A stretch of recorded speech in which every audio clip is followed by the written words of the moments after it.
Hey guys, so today I'm going to be showing you how to butcher a chicken. You'll come closer and you'll see from the top on how I do it. I had wiped down my counter with a Lysol wipe and then I wet a paper towel and just kind of rinsed it off so that the Lysol doesn't get, in the chicken or anything like that, even though it totally protects against bacteria and stuff. I'm wearing gloves today because I actually cut my finger earlier and I'm wearing a band-aid, so it's better for me just to wear gloves. I'm also having a white shirt and an apron on because it's easy to bleach and throw into hot water. I just don't want to get chicken juices or anything else that I own. So yeah. I'm going to be making my breast boneless, but I will show you how to do an airline cut where the bone is in, and it's really fancy. It's like the French technique, but then I'll take the bone out for me because I'm going to grill it and put it on my Caesar salad that I'm going to make later. I'm actually going to brine my breasts before I grill it because hopefully it'll keep it juicier and keep it from drying out too much on the grill. And then my thighs, I think I'll probably keep bone in just because I kind of like the bone. Maybe I'll take them out. I don't know. We'll decide later. And then I won't have those soaking anything because I'll be roasting those. All right, so let's get started. So I always make sure the knife I'm using is sharp. Not only do you want to get through the skin and the meat with nice clean cuts, you also want to get as close to the bone as possible so you can get as much meat out. I'm pointing out the divot between the breast meat and the thigh. Most meat, it's really easy to distinct one meat from another. It's kind of almost like these dotted lines that you can follow. So as I'm pulling it apart, you can see more of that distinction between the breast meat and the thigh meat. So I'm just kind of cutting between that connective tissue and following that line through. And I'll go back behind the leg as well.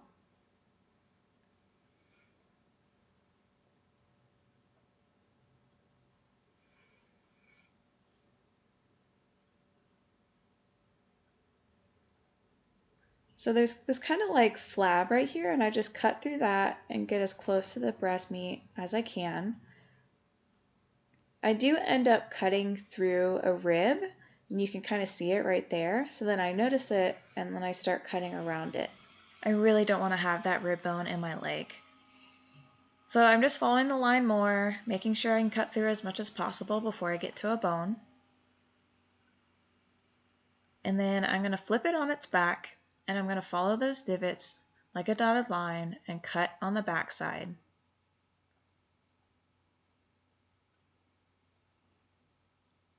So I kind of go around that socket. I just make my way down, and then I make a second cut as well. Then I'll flip it back and follow that line through. I accidentally kind of cut into the hip or pelvic bone here, so I ended up with a little too much bone than I needed to have.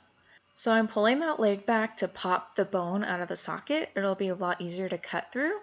I'm pointing out the bone that I accidentally cut into my meat, but I will deal with that at a later time. So I'm just following the line, like I said, through, and there's going to be a lot of twisting and turning to get through this. So I am getting through the socket, but I'm definitely sawing through that bone. However, it still ends up looking like a pretty good cut.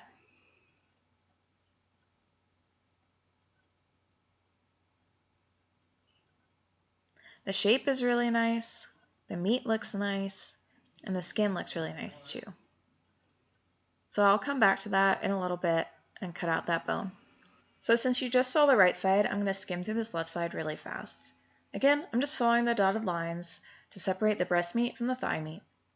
There's going to be this piece of fat here. I'm just going to cut that off and put it in my discard bowl because I don't need it. I get caught up on that rib again, so I'm just surgically cutting around it and separating it from the leg. And then I'm going to put my line across the back like I did before. It's always a little different doing the other side. It's kind of like when you write with your left hand and do it with your right hand. Again, I'm popping that bone out and then cutting between the socket and the bone.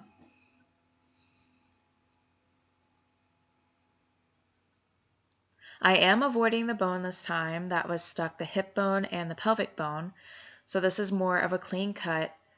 Lots of twisting though, just to get that perfect cut that I want. Because I want as much meat as possible on this leg. The cuts are still really similar, even though the other cut has that big pelvic or hip bone in it. But I'm going to bring that back right now, and then I'm going to cut it out. So I'm pointing out where that bone is, and then I'm going to cut as close to that bone as possible so I'm not losing all that much meat. Of course, there will be some meat that I'm going to lose. That's inevitable, but you don't want to lose a lot. I only care because I'm a huge perfectionist and I do work in restaurants, so I'm just really, considerate about how much meat loss you would have when you're butchering meat. So now my legs look really similar, almost exact, really. I end up popping the spine backwards and just cutting through it. It's going to get in the way of me kind of cutting the breasts out. So to make the airline cut, the French cut, you're going to go halfway down that first wing bone, and you're going to cut all around the bone, just the flesh and the meat. You don't need to cut through the bone. Then once you do that, you're going to take the back of your knife and you're going to scrape the flesh and the meat down. There's going to be a tendon or two in the way, so you can just cut through that with your knife. There's that other tendon. Then I'm just scraping it until it's nice and clean. Once it's clean, I'm going to take that elbow and I'm going to bend it backwards. Once it's bent backwards, the bone will pop right out. You don't have to twist it, but that tendon is in the way, so I just take my knife and I cut through it. Now you have a really clean bone.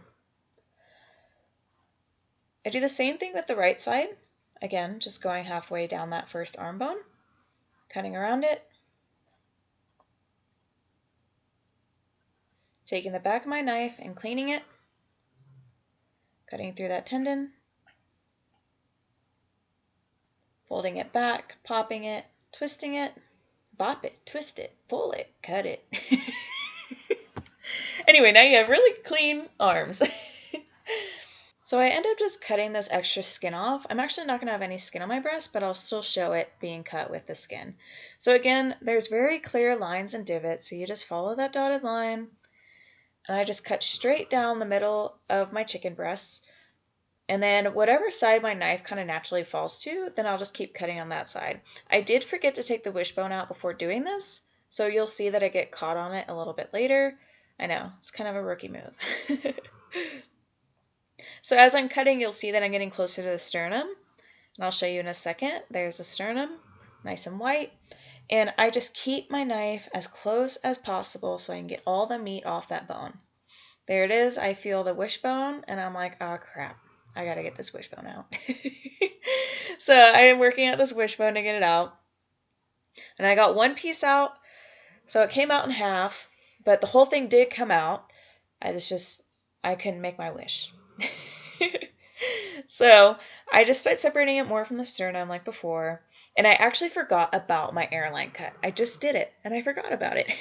So this ends up being a boneless breast anyway. There I am just clearly cutting out the arm bone without even realizing it.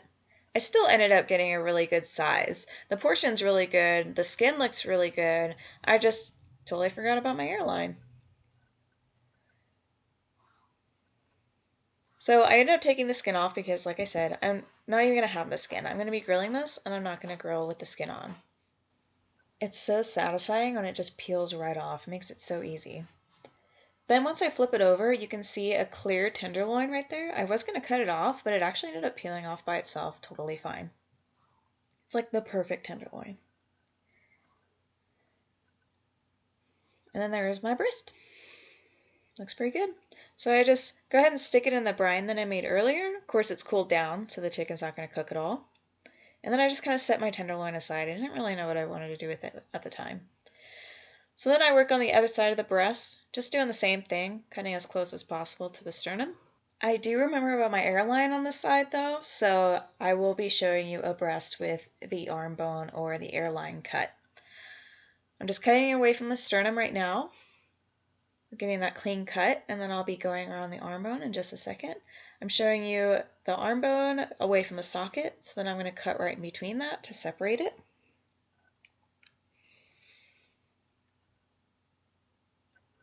Then it pretty much just, cuts like butter after that. I just cut really close to the bone, so like I said, I think I'm just way too much of a perfectionist. And there's your airline cut with the skin on. You would nicely sear that and serve it to somebody, and it would be delicious. I just cut that little piece off, even though it doesn't matter because I'm going to peel the skin off anyway. Looks beautiful. And then here's the tenderloin in this one. This one was a little bit more tricky to get off. It didn't peel off like the other one, so I just cut through it, and it just looked like I did a hack job. I was not very proud of it at all. But it doesn't really matter. I mean, it gets eaten no matter what, so that one's just, it's beautiful. So pretty and nice. And this one's just like, nope. So now I'm going to take the bone out of this breast and make it completely boneless. I ended up probably just taking the chunk out. It wasn't really intentional, but I think maybe I was just like, whatever, just debone it. It actually ends up looking like somebody just took like a bite out of my chicken breast. Then I'm peeling the skin off because, again, I'm not going to be grilling with the skin on. Then I just clean it up a little bit because there's going to be a loose meat part right here. And I cut that off. And then when I turn it over, you'll see that it just looks like somebody just decided to eat raw chicken. See? Watch. Bam! There's that bite. I ended up putting that breast in with the other one in the brine. And then I throw my tenderloins in there as well, but I guess I just do it at a later time. I'm going to go back to one of my legs here and kind of show an airline cut on a drumstick. Some places do this as well. It's a little bit harder because as you're going around, there's going to be all these tendons in this drumstick, and it feels like there's like 10 tendons in there. So there'll be parts where I will take the tip of my knife and kind of stab it into the chicken like this, and then I'm forcing my blade against those tendons so they can cut completely through. Takes a little bit of elbow grease sometimes. All those tendons get kind of pulled out and whatnot. Then you could kind of start peeling that flesh and meat back, or skin and meat, sorry. And then you can kind of take your thumb, and it's almost like a pocket for your thumb. Just stick it in there and peel it back, and then I'll stick the tip of my knife against it. And I'm going to anchor that knife down into the cutting board and then just pull the drumstick away so I can get all that skin off and meat. Again, it's attached to all these tendons, so you're just going to have to cut it away from those tendons. With all those tendons around, then you just kind of cut them short or cut them off to make sure that it looks nice and pretty. So now I'm going to make my other thigh completely boneless. It's pretty self-explanatory. You just go around the bone and, cut all the meat off as close to the bone as possible, like I've been saying the whole video. I think the hard part is the tendons and then the drumstick part, because there's a second little skinny bone that you might accidentally cut into, and you don't want your bones and your boneless meat, especially if they're going to end up being kind of cut in half or something. They might be sharp and they might be a choking hazard, or they might just cut your throat up, not a fun time. So then I ended up folding the bones together and then cutting out near that joint and getting all that cartilage and joint out.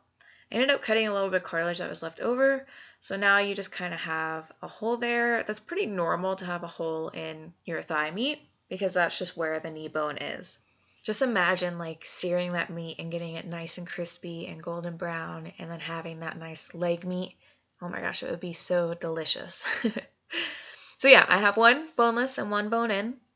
It's all the same amount of meat. I might have lost maybe a little bit of meat with the bones, but I, cut so close, I really doubt it was a whole lot. So do you like yours boneless or bone in? Let me know in the comments down below. Not really. Don't do that. Hey guys, it's the next day. I'm going to grill up that chicken that I butchered yesterday. Just the breast and the tenderloin as well, because it's just extra meat in there that I want to eat. I got the grill up to about 500 and 550. It should work pretty well. It's a new grill that I got yesterday as a late birthday present. And since this is a new grill, I'm going to oil up my grates, I guess you could say. So I'm just going to use simple canola oil, and I'm just going to kind of pour it on this towel that I use to kind of wipe my skillet down after I use it. So it's kind of got a little bit of greasiness to it already. Place it on there. Wrap it back and forth. Alright. So we got our chicken here, took it out of the brine. Obviously there's some liquid left over because it was soaking in that brine, but I did drain some of that liquid out. But the point of the brine was to hopefully keep the chicken breast juicy while it's cooking. So I'm going to place the good side down first.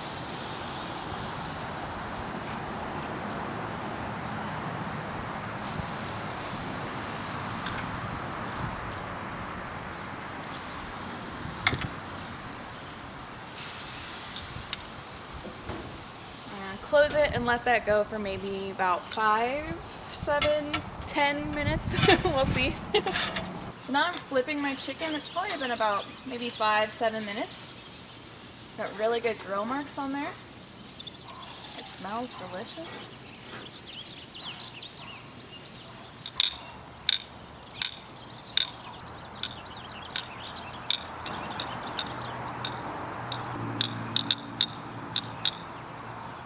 Probably annoying my neighbors. So I got a new clean plate and I just pulled my tenderloins off and I'm going to check them. So they actually got up to about 170. I want to pull the breasts off at 160, but they're still really juicy. So I think that brine probably worked. So I just pulled my first breast off. It was at 160. I'm going to check this one. So that one's still under by about 5-6 degrees, so I'm just going to wait just a little bit longer. I flipped it on the other side just to get that side kind of cooking a little bit more, and then we should come back to it in like 3 minutes. It's at 160, a little over, but that's okay. So typically you would let your meat rest for 5 minutes before you served it, but since this is going to go on a salad, I'll still let it rest before I put it in my refrigerator to cool down, but it doesn't really matter since it's going to rest in the refrigerator as well.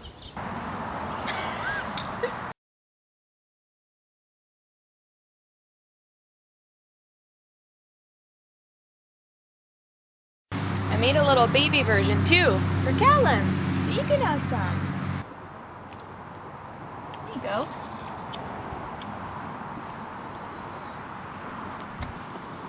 Isn't that pretty good stuff?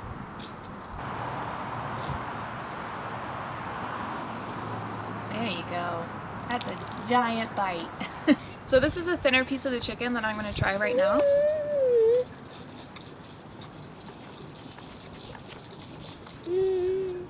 It's juicy. I think the brine really worked. Yummy, yummy. All right, so next we're going to do the thighs, and I hope you guys can just stick around a little bit more for that. Thank you. So for my chicken thighs, and I end up roasting a whole chicken as well, I just take this paper towel and start patting the outside of the skin to make sure it's nice and dry. So while it's roasting in the oven, it'll be nice and crispy. I also get the inside a little bit, not too much. I just want to reduce as much moisture as possible. And surprisingly, this will not make the chicken dry, but I don't want to release any spoilers. And also, obviously, I'm just patting the thighs as well. So I'm putting this butcher twine around the chicken so I can get it all kind of tight and all the same so it cooks evenly around the chicken. But I realize that, I realize now, but I didn't realize it at the time, that I'm doing everything upside down. And so I was like, why are these wings not going in together while I'm tying this? And I just didn't realize that it was upside down. So yeah, you're just going to have to bear with me a little bit on this one. But I just kind of figure out my own way of doing it, and it ends up being okay, I guess. So here I am kind of just going around the side so I can get those wings in. I mean, I probably could have just baked it like this and it would have been fine. But again, I just really wanted an even cook, and I didn't really want too much air getting like in between the wings and drying out the breast. So now I'm just salting it pretty good with kosher salt. Kosher salt has bigger flakes rather than iodized salt. So I'm probably adding less because the bigger flakes have more flavor. And then I'm salting the inside of the chicken as well, just a little bit, and pepper. And then I set it on my baking rack upside down. And I was so upset about it. And here I am salting my legs as well and thighs. So, yeah. And then I end up putting the chicken into the oven before the thighs because the thighs were going to take way less time. My fire alarm probably went off 10 times tonight when I made this video.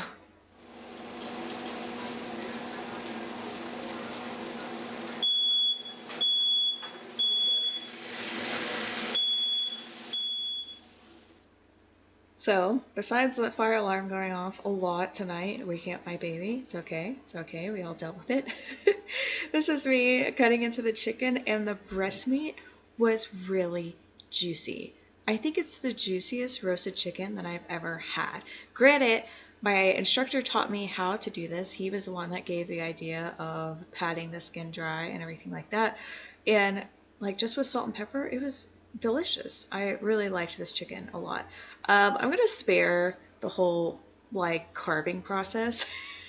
I was so tired by the end of this because it took the chicken probably an hour and a half to get cooked and all that, and I just couldn't, like, I just wanted to be done. I just wanted to sit down and eat and have a glass of wine. By the end of this, it was horrible. But the taste and everything, the moisture, everything was really good. The process of it was not so great. And this is the chicken thigh that was boneless, that was cooked through all the way. I was just so honestly disappointed by my roasted chicken. It tasted amazing, don't get me wrong, but it took so long. The smoke alarm kept going off. It was smoky. It was a lot more stressful for me than I intended it to be. But I just wanted to make this outro anyway because I didn't make one. So I hope you guys enjoyed watching. I really hope you enjoyed the content. Today was a little rough with the roasted chicken, but everything else went pretty well. So thank you and have a good rest of your day. Bye.